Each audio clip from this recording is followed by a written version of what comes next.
So let's be honest, saving money when you feel like every dollar is accounted for can be difficult, right? You have bills to pay, you have childcare costs to pay, you have utilities, housing, transportation costs to pay, and then someone tells you to save, and you're like, with what money? But here's the truth. Even on a low income, it is possible to save without the guilt, without the shame, and without skipping meals. It's all about setting intention. So I'm going to walk you through realistic and doable strategies that can help you save even if your dollars feel super tight right now. Because building a financial cushion isn't just about having money in the bank, it's about having peace of mind. So let's talk about some strategies you can use to save even if you're earning a low income right now. Hi everyone, my name is Bola Sokunbi. I'm the founder and CEO of Clever Girl Finance. I'm also the author of the Clever Girl Finance book series and my wealth plan workbook. Welcome to Clever Girl Finance TV.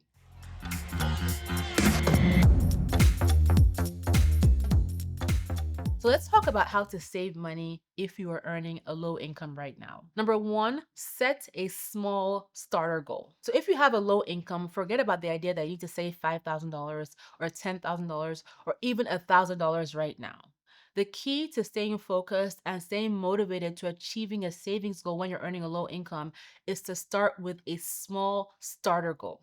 This is not your end goal. This is your starter goal so that you can make progress to achieving having some money in the bank. So this is essentially you starting with what feels possible, not what sounds perfect. Because when you need a last minute prescription or you need to do an oil change, an extra $100 or $200 can be a lifesaver. Those small savings, those small wins, they build momentum and they help you stay motivated to achieve bigger steps. Number two, name your emergency fund or savings account. So this might sound silly, but trust me, you want to give your account a name that's going to motivate you to do your best to save, especially when you're working with a low income. So name it something personal, my peace fund, my freedom fund, my future self fund. Call it something fun, something that motivates you, something that empowers you to want to do your best to put any money, no matter how small, into that account whenever you have it. In the season of having a low income, as you focus on saving money,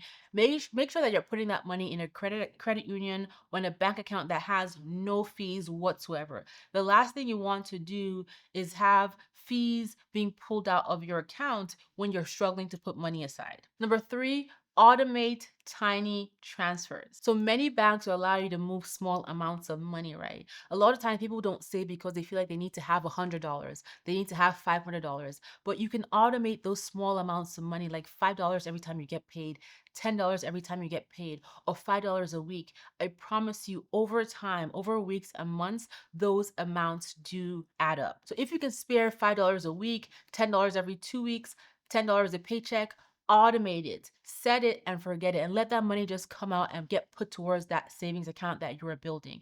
Yes, it is a small amount, but it adds up. So I'll tell you a really quick story. My friend Nikki and I, hey Nikki, we started a savings challenge a few months ago. And the whole idea of this challenge was to put aside small amounts of money that we would have otherwise spent on random things like, little amounts here and there, coffee here, gum here, etc. And that binder filled up over the course of several months. And at the end of it, me and her had both saved over $3,000, putting aside small amounts of money that we didn't think would matter. So I promise you, those small amounts of money, if you have it to spare, put it aside. Put it in the bank account, put it in the cash envelope, put it in the savings binder, and just let it do its job. Automate those small amounts to help you just build that consistency with putting money aside. You can also use roundup apps or roundup savings accounts where every time you spend money, it rounds up, the change is rounded up and put into a separate savings account. So many banks have this option where if you spend money and you have, like, I don't know, 10.98, the 2 cents is rounded up and put into an account. If you spent 250, $2.50, the 50 cents is rounded up and put in a savings account. And again, those small amounts over time add up. I'm always surprised to see how my keep the change account grows from me just going about doing my daily budgeted transactions. And because the amounts are so small, you don't necessarily miss them. And this is an easy way to save, especially when you're operating on that low income. As I mentioned regarding my challenge with my friend, if you are a cash person, if you are not big on automation, one thing you can do is use a cash binder or use envelopes where you start putting spare amounts of money into those envelopes to save over time. Your savings deposits don't have to be big to matter. All you have to remember is that they add up over time. You won't miss that $2, you won't miss that $5, but over time, you'll be glad that you put it aside. Number four, save one-offs and extra money. So if you had a budget for groceries and you don't spend that entire budget, so let's say you had $100 for groceries and then you don't spend $7, put that $7 into your savings account. If you get a refund, you get birthday money, you get a gift card, put that aside and put it towards your emergency savings and building up your cash buffer. Don't overthink it, just move the money. It could be that when you get that refund, when you get that extra cash, when you sell something that you don't need and you bring in extra money, you actually need it for something. So perhaps you can put aside 10% of it or 20% of it towards your emergency savings. Don't think about it, just set a minimum. Okay, if I get in extra money, if I get in one off, or extra money, at a minimum, I'm going to save 10%. At a minimum, I'm going to save 20%, or perhaps my goal is to save all of it. Set a goal as to how much you're going to save of any extra money. Because what happens when you get extra money is that if you're not paying attention to it, because it's not money that you expected, yes, you might put it towards a bill, but oftentimes it just slips through our fingers. Oh, let me just quickly buy this. Let me eat out. Let me get some coffee. It's been a while since I got a manicure. Be intentional about that extra money. And that extra money will add up when you're being consistent about putting it aside whenever you get it. By the way, if you're enjoying this video, please hit the like button below, subscribe to this channel, tell your best girlfriends about Clever Girl Finance, and stop by our website. We have a ton of articles on our website, and we have an amazing course platform and community that you can join where you can get motivation and get inspired to achieve your financial goals, especially when you're working with a low income. And then stop by our podcast called Clever Girls Know Podcast. I interview women from all walks of life who are doing incredible things, who have come through incredible journeys with their finances. And I'd love for you to be a part of it. And then check out the Clever Girl Finance book series. You can buy these books wherever books are sold or have your local library order them as well. Okay, let's get back to the video. Number five, challenge yourself to cut back on one small expense. So I'm not asking you to cancel your joy, but I'm asking you to look at one small thing that you can cut back on temporarily or perhaps even permanently. And even if you're earning a low income, many times you will look at your budget, you will look at your spending.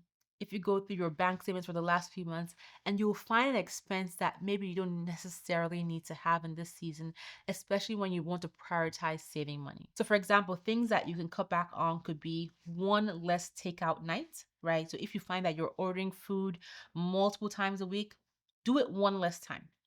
It could be one low cost subscription that you barely use. The biggest culprits are streaming services, right? They are so cheap, but when you have so many of them, they do add up. It could be buying store brand for a month. I buy store brand, and I'll tell you that store brand, in many instances, not all, in many instances, is just as good as name brand stuff. You can do your own nails for a month. I painted my own nails that you see me. The color you see me wearing in this video, I painted my nails myself. You can consider cooking in bulk once a week. So you have a meal for every night of the week for your family. So you're not tempted to order in or buy takeout.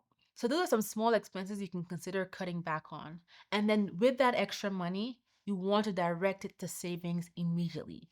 Don't give yourself a chance to ponder over, oh wow, what can I do with this extra money? Just put it directly to your savings account. It is essentially short-term discomfort for long-term stability. Next, number six, if you have the time in your schedule, consider starting a micro side hustle. So your plate might be super full, you'll be navigating your household, your full-time job, your kids, but if you can carve out 1 to 2 hours a week to start a micro side hustle, something that doesn't take up too much of your time, this can be a great way to bring in some extra income that you can put towards savings and building your cash buffer as you navigate through this low income season. Some ideas can include selling stuff you don't use. I've mentioned this before, but things like your kitchen cabinets have things you don't use, kitchen appliances, tech items you don't need anymore, clothing, things your kids have outgrown. Think about cribs and, things that they use as when they were babies that are sitting in your garage, sitting in your basement, sitting in storage units that are costing you money.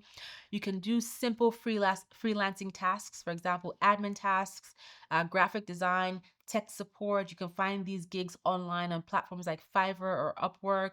You can think about doing delivery gigs, offering childcare if you have a certain skill set, offering tutoring. There are so many small micro side hustles that you can start, especially if you take the time to do the research online.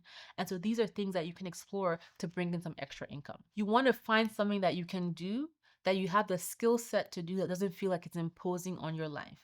And the easiest thing to do is to do a clear out of your closets, of your house, and put those things on platforms like Poshmark or Facebook Marketplace or your local garage sale, or do a garage sale or send it to your local consignment store. Then treat that extra side hustle income like it doesn't exist and send it straight to your savings. Obviously, you may have pressing bills that you may need to use part of it to pay for, but like I said earlier, come up with a baseline amount of how much of any extra money you're going to put aside at a minimum, 10%, 20%, or even all of it. Number 7, track your progress visually. So get a savings tracker, whether it's on your phone, whether you build a spreadsheet, whether you get a printable, to track your progress of saving money. And the reason why I suggest this is because having that visual representation of your progress can be very motivating. Having something that you color in or you tick off showing that you made that progress with your savings, no matter how small, can be motivating because you get to see how well you are doing. It is a reminder that you're doing it, you're building your cushion, you're prioritizing your future self. So it's really important that you celebrate those wins, and having that visual tracker can help you celebrate those wins. And then number 8, practice gratitude, not guilt. So when you're earning a low income, right, it's not uncommon that you start shaming yourself about what you cannot do. But that is not what we're here for. You are not here to shame yourself about what you cannot do. Instead, you're here to focus on what you can do. And by practicing gratitude, you can put yourself in a position where you are looking around and seeing what you have going for you, what you have been able to accomplish, and that can be very motivating. So even if it means that you're only saving $5 a week, $10 every 2 weeks, that is still progress, and that is a win, and that is worth celebrating, and it is worth being grateful for. So I want you to hear this loud and clear. Building financial security is something that you can do for yourself even on a low income. You may go at a slow pace, but it is still possible with intention and with focus. You simply need a plan and the belief that you are worth the effort. Because when you have that belief, you'll be more motivated to take those steps, even if you're taking them slowly. Having money in the bank can give you financial peace of mind, can give you financial confidence, and can be a great motivational boost to keep moving forward and making progress towards achieving even bigger goals. So, like I said, it is possible to save on a low income. And this is you being intentional by watching this video. So share in the comments below, what steps are you going to take if you're operating on a low income right now to put savings aside, no matter how small? I would love to know. And by sharing, you're able to motivate other people as well. I hope you've enjoyed watching this video. If you have, hit the like button, subscribe to this channel, tell your best girlfriends about Clever Girl Finance, stop by our website, check out our free courses. We have over 30 plus completely free courses. Check out the Clever Girls Know podcast, and I will talk to you next time. Thank you for being here.